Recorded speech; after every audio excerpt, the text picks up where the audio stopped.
I stopped focusing on my partner's flaws when I asked myself two questions. I am Pauline and I am so happy you are here because focusing on your partner's flaws is just annoying for yourself, for your partner, and it doesn't help what you want, which is more love in your relationship. You want to feel more, you want to feel more love, want to feel more loved. And you think that them being perfect will give you that, but that's not a loving way to look at your partner, and so it will never lead you to more love.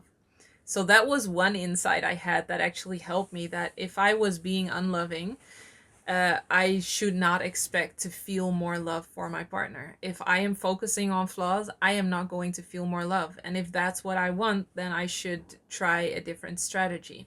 That is obviously easier said than done, because the reason why you focus on your partner's flaws is because you're scared. There is fear underlying that, and that is logical. It can come from so many different things. It can come from a very judgmental or critical parent that made you feel like you had to be perfect, and so your partner has to be perfect. It can come from you trying to push your partner away and making yourself like them less, so that when they reject you or when they abandon you, it won't hurt as much. So when you keep their flaws front and center, you will have a sense of safety that when they break up or when they leave you, that it won't hurt as much. So there are different reasons why you might do this, and that is how I approach this. When I realized I kept focusing on the flaws of Aryan, and I noticed what that did to my feelings for him, which they shut off. It didn't help, obviously. Um, I asked myself two questions. And the first one is, why do they need to be perfect? Why does my partner need to be perfect? And I really sat down and brainstormed this. So I want you to do that too. Just grab a book and paper, a pen and paper. Not a book and paper. Maybe a book and a pen, or paper and a pen. um, and really brainstorm on, why do they need to be perfect? Because if you are focusing on flaws, you are not focusing on the opposite, which is all the wonderful things about them and the things that you are grateful for. And probably that's really hard for you to be grateful, because it feels like you are not being honest. It feels like you are not looking at the truth, which is they also have flaws. But in the end, it is a choice to focus on flaws and not on the things that make them wonderful. And you make that choice usually from fear. It doesn't just happen. It's fear that is driving that choice to focus on the flaws. And I remember that was quite hard to let go of focusing on the flaws, because it felt like I wasn't being truthful. And then I thought, well, am I being truthful by focusing on flaws 90% of the time? No, probably not. I do have to say in this that you have different kind of flaws. If your partner is a habitual cheater, you could say that that's a flaw, but that's also something that is very detrimental to your relationship.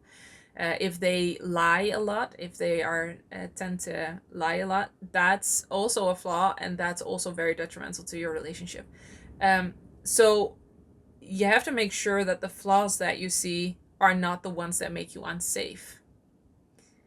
Let's just make that very clear. I always work from the basis, the perspective that you have a healthy relationship with a very kind and loving partner, a healthy partner, and you just have a really hard time allowing that love. So the flaws that I'm talking about are things like physical appearance, like their eyebrows are too bushy, or the way they laugh is silly, or they laugh at stupid jokes, or just any little flaw that doesn't really hurt you. It kind of just annoys you more than that it hurts you, if that makes sense. So please make a distinction between those things. If a partner's flaws mean that you are hurt, really hurt, again and again, and it erodes trust in the relationship, those are not flaws, those are red flags. that is a completely different situation than their flaws of they wear pants too high. I'm just making things up like our fear brain does. um, so now that we've got that straightened out, why do they need to be perfect? Why do they need to have perfect eyebrows, perfect teeth, perfect jokes? Why do they need to be perfect? And really brainstorm it. Why do they need to be perfect? When you know that every single person on planet Earth is not perfect. Every single person on planet Earth has weird things and quirky things and flaws.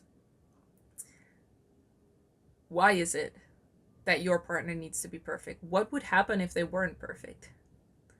What is the worst thing that could happen when they are not perfect and you love them? You choose to love them, you just love them, you are in love with them. You can pause this video and really brainstorm this for a moment. Because when I did this exercise, I remember now that I mentioned these questions, I thought, I feel dumb if my partner isn't perfect and I love them. I choose to love them. Even though when I would see older couples be really in love and talk about each other's flaws, like, oh, he always has crumbs all over his shirt after he eats, and she clearly still loved him, I thought, oh, that is so beautiful. Then why would I feel dumb when I accept Aryan's flaws and still love him? It felt like the flaws I saw were much worse than the flaws that I saw with other couples. Or I was maybe afraid that if I accepted those flaws, other people would think I was dumb or was not seeing something I should be seeing. So that is just some things that came up. It was a long list. These are just some things that pop up now. But yeah, really brainstorm. Why do they need to be perfect? And what if they weren't perfect? What would be the worst case scenario? And then when you have that, the next question is, what would it say about you if they're not perfect? I kind of already went into that. So if your partner is not perfect and you love them, regardless, unconditionally, without conditions, what would that say about you? If I say it like that, it probably feels like, oh yeah, but that would just, make me a good person to love somebody unconditionally. But really tune into that. Just imagine yourself being grateful for them and just loving them and completely accepting all their flaws, all their little annoying flaws. Really tune into that. What would it mean? What will you make it mean about you if you would love them and not focus on their flaws? And also, what would it mean about you if they were perfect? Would that mean you are more worthy? Would that mean you are exempt of any anger or ridicule by other people? Would that give you safety in some way? And if so, what kind of safety? In what way? So really challenge this and see what your fear brain has to say about this. Why, in heaven's name, does your partner need to be perfect?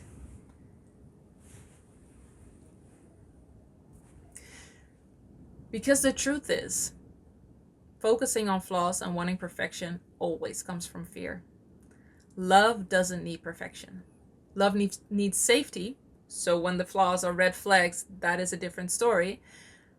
Love needs safety, but it doesn't need perfection. As soon as you need perfection, it comes from fear. It makes no sense to think that when somebody is perfect, then I will love them. Because what if somebody changes? People grow older. What if they start growing longer nose hairs that come out of their nose? They're not perfect anymore then. And then what? You don't love them anymore. That's not a very consistent and stable base to base your love on. Them being perfect. So when you seek perfection, you know that it's fear. And love doesn't need perfection. It thrives in imperfection because human beings are not perfect. Nobody is perfect. All human beings are messy. And with messy, I mean physical appearance is never perfect. Um, they are never perfect in character. They have these little quirks or things that just annoy you. Aryan is very forgetful, which in practical daily life is very complicated sometimes. But yeah, it's just part of him, and he tries the best he can to remember things, but we ended up making systems to work around it. And that's, in the end, felt like a more loving thing to do than kept me berating him for the fact that he forgot things, which was actually what my father used to do with me. So that was why that triggered me a lot, I think. Um, that he was forgetful. I wasn't allowed to be forgetful. And I think that our focus on flaws comes from that so much. What our parents thought was important or criticized or judged us for, that's what we uh, just can't stand in others. And if your parents were critical of your physical appearance, then you are going to be critical of their physical appearance, even if it's just because you don't want your choice for them to mean that you made a wrong judgment call. Um, so the choice for our partners, sometimes we internalize that too much as to that means something about us if they are not perfect. I used to cringe when Aryan would say something at a party or somewhere and I thought it wasn't funny, or people didn't react in the way I thought they should react. And then after a while into my healing journey, I realized, but wait, he's a different person than me. He is not me. I would maybe have said things differently, and so I can do that. But the fact that he says different things than me, that doesn't mean that doesn't say anything about my identity. I really had to see that separate from myself. And that, funnily enough, uh, made it so much easier to love him completely. He didn't have to be funny. He didn't have to say the things exactly the same way I would say them. I had that training. I have that choice to be that person, and that doesn't mean that my partner has to be that way too. So yeah, that gave a lot of freedom in being able to just love him for who he was. Nobody is perfect. And really, it takes so much effort to try to control another person and try to get them to be perfect. So the moment I kind of released Aryan and said, you know what, you are good enough as you are. Ah, that just took a load off my shoulders. It really relieved a lot of pressure that I was putting on myself and putting on him, which wasn't fair to him either. So it was kind of some growing up I had to do also, I guess. But it really helped me stop focusing on my partner's flaws. I thought even if other people wouldn't accept him for any reason, first of all, I expect secure attachment from other people. So if people judge him or criticize him, that's on them. That's not on me or on Aryan. And other than that, I choose him. I know he's a great person. He's a kind person, and that he's not perfect, and that that's okay because nobody is. And so I'm sticking with him, even if other people are not happy with him. I'm there for him, and that just felt so much more powerful and so much stronger than me being so afraid he would mess up or he would make a mistake or people would not accept him for who he was. So yeah, okay, this was some ways to deal with how you can stop focusing on your partner's flaws. And of course, releasing a lot of negative associations around having to be perfect and releasing fear will really help also in this.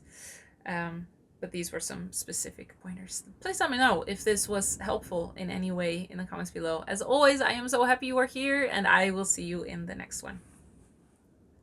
Healed and Happy is a tailor made online program where me and my team personally guide you through healing the roots of the fearful avoidant attachment style.